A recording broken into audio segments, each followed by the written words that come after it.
Hi folks, welcome to week 11 of property management.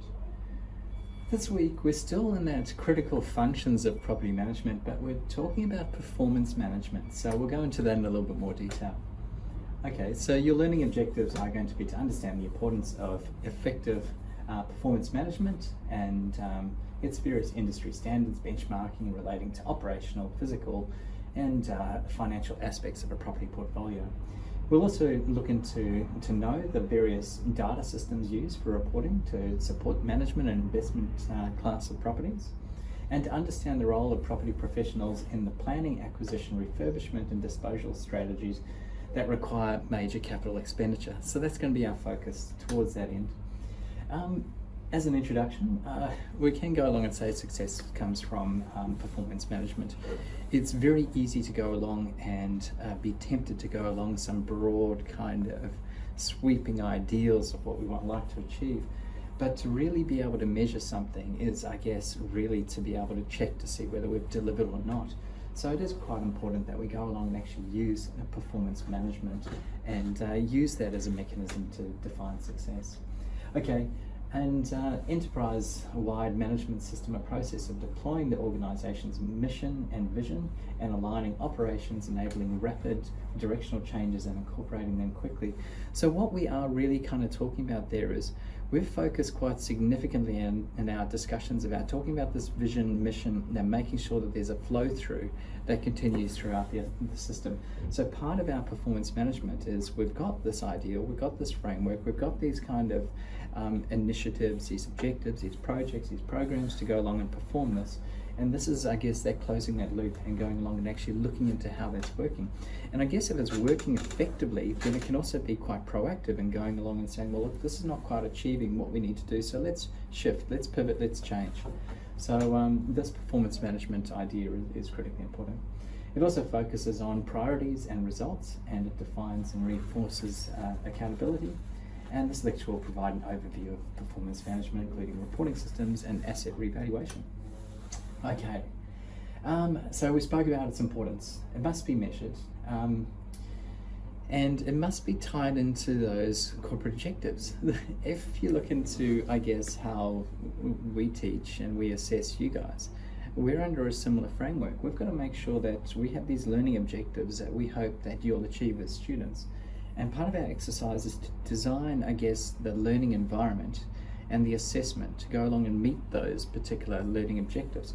If we're trying to assess you on something irrelevant that's outside of the learning objectives, then you've got to ask the question of why you're doing that exercise and what's the relevance and how does that attach into what we're doing. So that's very much a similar story here. Effective performance measurement is can look into three stages. So we have obviously setting the direction, which is the clear objectives and standards, the identification of the actions needed to achieve those, and then the identification of what organisation wishes to measure is going to be that last part of that measurement. We talk about also KPI, or key performance indicators. For those of you who have been, I guess, well, all of you have no doubt been in certain organisations, whether it's a retail related industry or whether it's a large chain related industry. And there might be, especially from a managerial perspective, these key performance criteria or key performance indicators that need to be looked at, these KPIs. And they do set, I guess, the direction of whether you're performing or not as per your role. Okay, here we're talking about some of the providers of some of these indicators that we can use, or rather benchmarks, because our indicators would be more set inside the company, that we want to achieve this and that's our particular preference. Whereas the benchmarks sort of give you an industry standard of what might be there. But the Property Council of Australia, which used to be building owners and managers, has played a significant role in this space. They've provided, I guess, many of the benchmarks that we use day in, day out as property valuers and portfolio managers and asset managers. These are the kind of things that they look at. Some of the most popular ones are the outgoings benchmarks. So we've spoken about outgoings, but PCA are basically the only provider of these outgoings benchmarks, and they provide it in all different ways. So for office buildings, for example, they'll go along and you can get your benchmarks against other A-grade buildings in that particular area, or other B-grade buildings in that area, or sometimes it can even go by size, and you can say over this particular size, these are the benchmarks. If it's under this particular size, these are the benchmarks. And these benchmarks provide us with a great idea of, I guess, how that building should sit as opposed to, I guess, what it's currently doing. So if we, for example, find outgoings that are substantially under the benchmarks, we'd start to get rather concerned about looking into, well, is there more capital expenditure forecast because we're not providing the same level of service and I guess funds at that operational level, that maybe things are more likely to break, get damaged, and we need to look into other costs in that space. So those kind of things can be helpful ways. Otherwise, if we've got a brand new building, we've got no idea what the outgoings are going to be, so we use benchmarks like this and benchmarks from other comparable properties to sort of find that particular marketplace. So we talk about that in quite some detail. And that ties into some of these energy running costs, maintenance costs, and so on and so forth. There's also information around vacancy rates. So at Property Council of Australia, one of the more popular ones is to go along and survey office vacancies in all of the major city areas in Australia. So they'll literally go through a modelling of the office stock, and then within that they'll go along and look into where are the vacant floors, what is the vacancy in that space. And then they'll also look into what kind of new stock's coming on board to go along and have a look at, I guess, where things are currently sitting. So what we mean by that is they might go along and say, look, in the Sunshine Coast region, there's a 12% vacancy in A-grade buildings, but scarily enough, there's another 50,000 square meters of office space due to come on in 2 years' time. In that particular case, we'd be rather concerned about there being an oversupply of office space. So it's these benchmarks that can give us a decent idea of how to look into those markets and make the job of the asset manager a lot easier. Okay, there's other things here as well. Quality standards, they've, PCA have played a pivotal role in defining things. So it was hard for us to look into how one shopping centre compares to another without actually defining what it is. So the PCA were the ones behind classifying our shopping centres into the categories that we use these days. For example, we might start with their smallest category is usually a neighbourhood shopping centre, and then they go up to a sub-regional shopping centre, which a sub-regional shopping centre usually has 2 supermarkets, and a neighbourhood centre usually has that 1 supermarket and some specialty stores, and then a sub-regional has usually 2 supermarkets plus maybe a discount department store as well, and then more specialties, and then you'll have a regional centre above that, and then above the regional centres we actually have what we call a major regional centre, which is one of the really big shopping centres, and then we really only have a couple in each of the states of what we call basically our super regional centres, which are even larger. There are some other classifications, like they talk about themed centres and city centres, but by putting shopping centres into these categories, it makes life easier for us. So if we are managing a major regional shopping centre in Cairns, for example, it's going to be more relevant for us to look into the tenancy mix and other things for other major regional centres around Australia than actually trying to look into specifically the Cairns market. So these kind of benchmarks can make our life a lot easier. I'd welcome have a look on the Property Oz website to go along and find out all the information that the Property Council do provide in that space. Alright, there's all this stuff as well that we look into from a benchmarking perspective. Some of the physical benchmarks, like the age of a portfolio. If I'm a portfolio manager, I'd usually run a spreadsheet or other information that would go along and include basic information about their property. It'd even extend to further detail across there as well. And things like that would be age of the particular assets, when they've been refurbished, their risk ratings, conditions, so on and so forth. And we've spoken about those in past times. We'd have our financial benchmarks, so we'd definitely be looking into our total returns, our rental rates, our income returns, where we see capital growth. Now what I mean by that is, one of the initiatives that we looked into from a portfolio management perspective when I was in funds management was to try to keep our assets in a relatively simple means to look at them. And we were looking into defining our assets in 3 elements of return and risk. So we were looking into, one of them would be income return, which is quite simple. So we just literally take what the passing income of that asset is relative to its book value and what it's sitting at. So that was our income return. Then we'd go along and have a look into capital growth. What we'd anticipate to get out of this. So maybe the income return was low because we had some vacancies and we had some great opportunities for growth. So then we'll look into capital growth as being the other part of it. So we've got income, capital growth. Then the third measure was going to be around risk and volatility. So we'd use things like looking into how bumpy the cash flow is to go along and get a measure of volatility. So effectively you could look at all your assets on these 3 indices and go along and see, well, okay, well this one's high here, but it's high here, it's offset by this. Or this one here has a really high income, but that's because it's got no real capital growth or appreciation. Or this one's got a high income, but hey, we've got a major vacancy coming up, so this is going to be a bumpy one into the future, and it's got a higher risk rating. But by putting them into that categorization, it gave us a better idea of, I guess, looking into those financial benchmarks. Okay, now those benchmarks, we're just talking about finance. Increasingly, without a doubt, there is more and more of a need to look into our assets beyond the financial returns. We're getting those pushes from society and everything. And it is also critically important as well. If you're a fund manager or portfolio manager and you've got sick buildings, that's going to be a substantial problem and a substantial risk for you. So we do look into social and environmental standards. Sometimes these things are hard to go along and define, and we need to go further afield to go along and find some of these benchmarks. There are some out there, some benchmark. GRI, for example, is one. So I'll just repeat that. GRI is a global reporting index that looks to focus on these kind of things and around environmental sides as well. So they present a whole lot of different mechanisms or different subcategories that you could report on. So just different groups like that can go along and try to make this benchmarking space a little bit easier to go along and navigate through. Although sometimes some of their categories are quite substantial that, for argument's sake, maybe it's not as easy as I'm trying to promise here.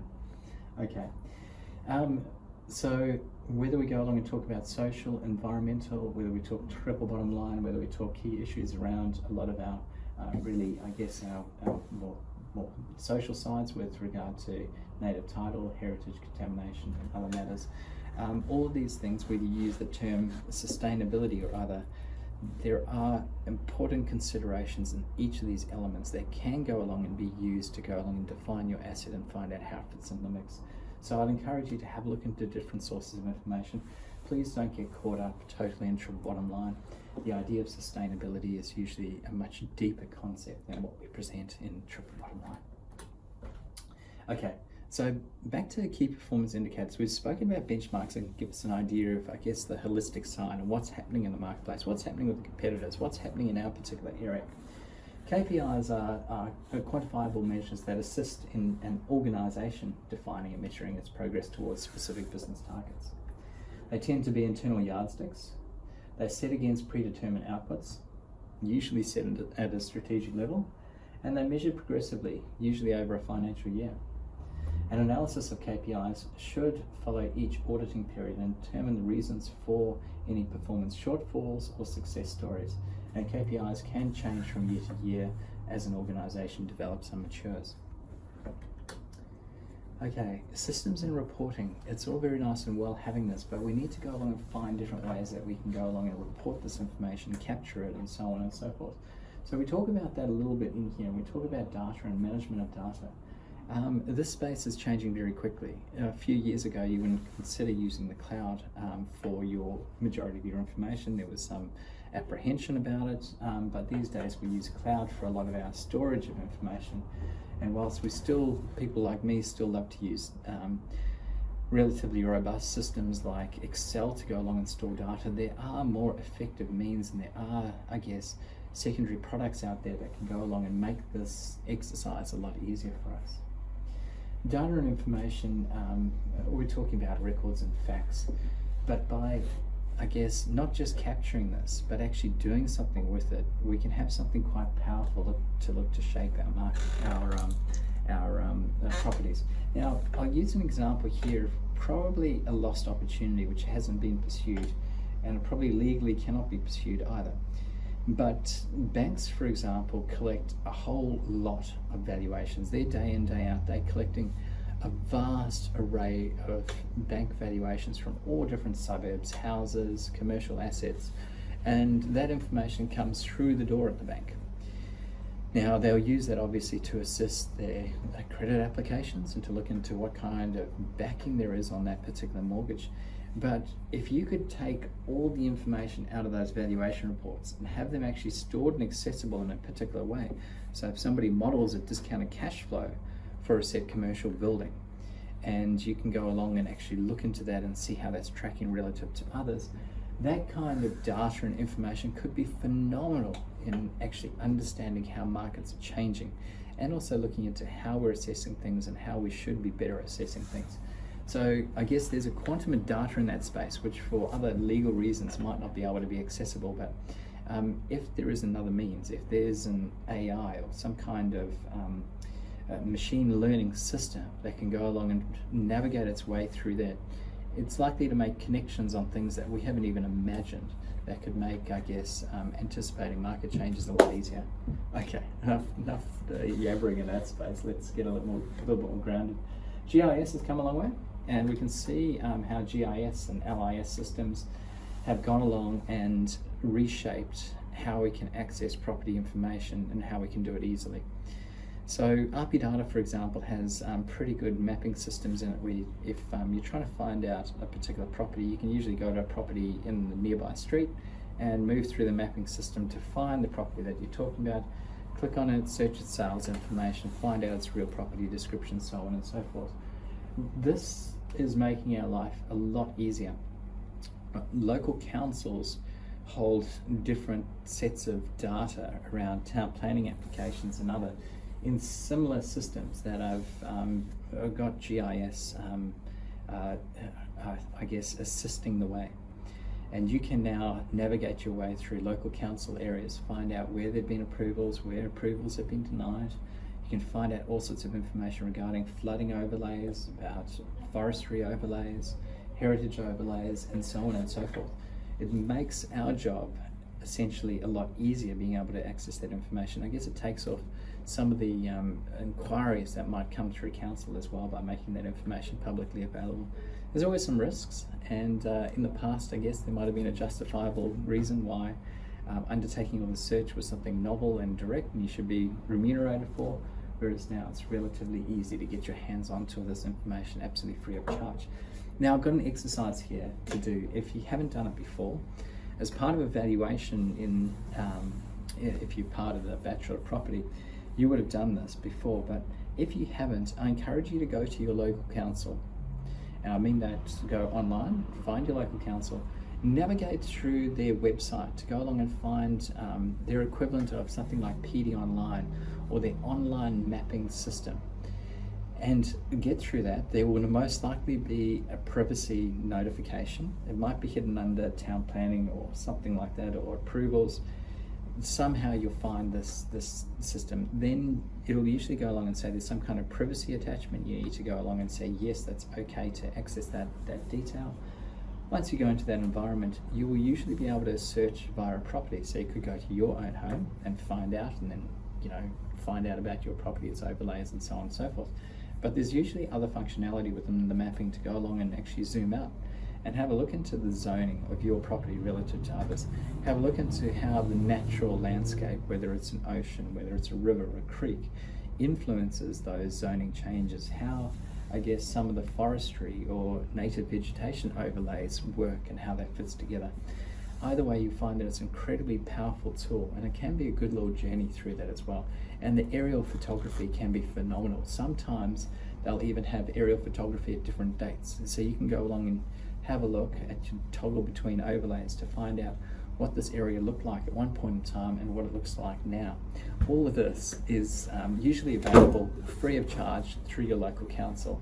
So I strongly encourage you to have a play through this information. It's an incredibly powerful tool to go along and use, especially when you're in the workplace. and looking to get valuations done or consultancy reports on particular assets. Okay, now let's talk about some of this stuff. Yeah, this is the paid stuff that we're talking about here.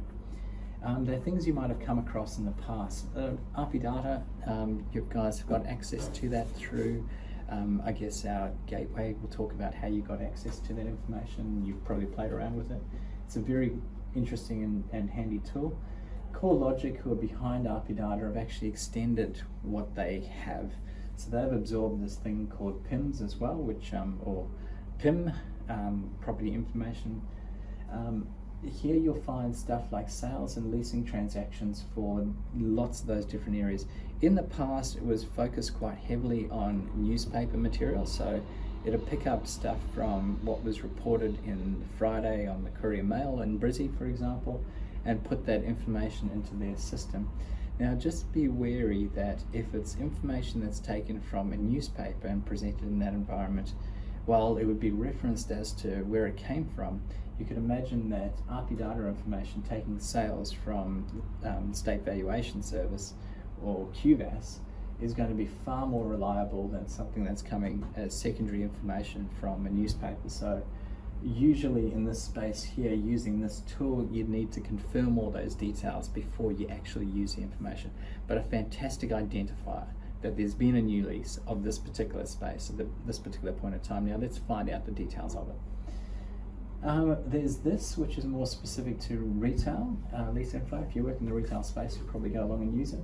There's Argus Estate Master. Now Argus is similar to CoreLogic in the sense that they've acquired some of the products out there. So Estate Master used to be, I think it was PDA Hill or other had Estate Master. Argus have now acquired it and will be changing their systems and probably making it relate closer to things like enterprise. But either way, it's a very useful tool to do feasibility analysis. And again, I welcome you to play with all of these things and go along and get free trials and go along and see how it works. Argus Enterprise, a portfolio management system that while I worked in that space and I've had a look at trials of it, we didn't actually use that system per se, so it's kind of new to me, but worthwhile having a good look into. If you do want to contact at Argus to know a few more details, a good friend of mine worked at Estate Master and he also has an active role now at Argus as well, so I can assist you with making contact with him. He's quite a character, that one. SAP, a massive accounting package that can be extended, I guess, to look into some property management services. There's MRI Real Estate, which basically absorbed other products like I think Diner and others that we might have used.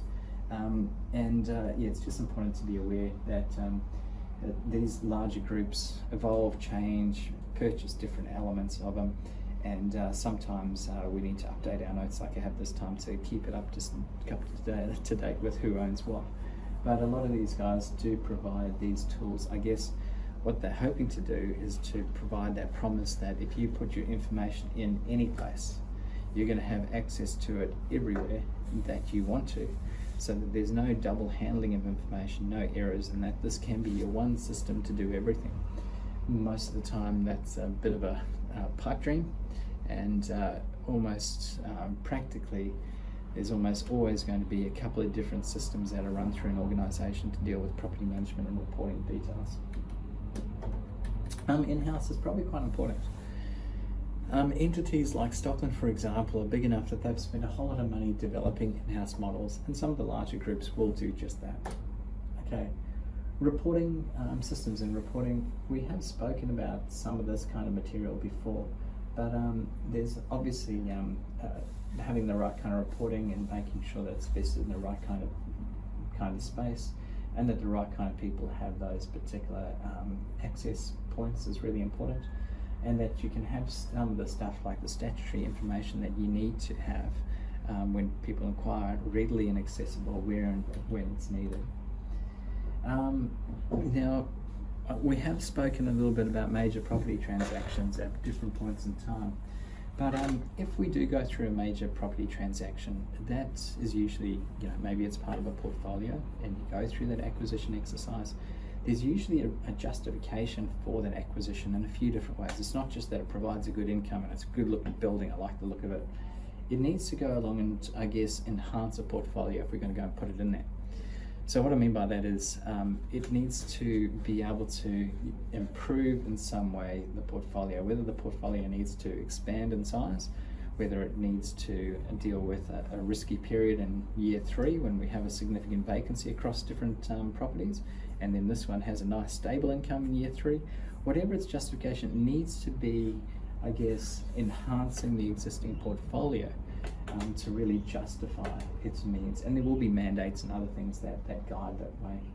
But if we do go through that exercise and we do go through the acquisition, that is when we're engaging things like the property managers and so on to be aware of this asset and to look into what can be done as, from a management perspective on that as well.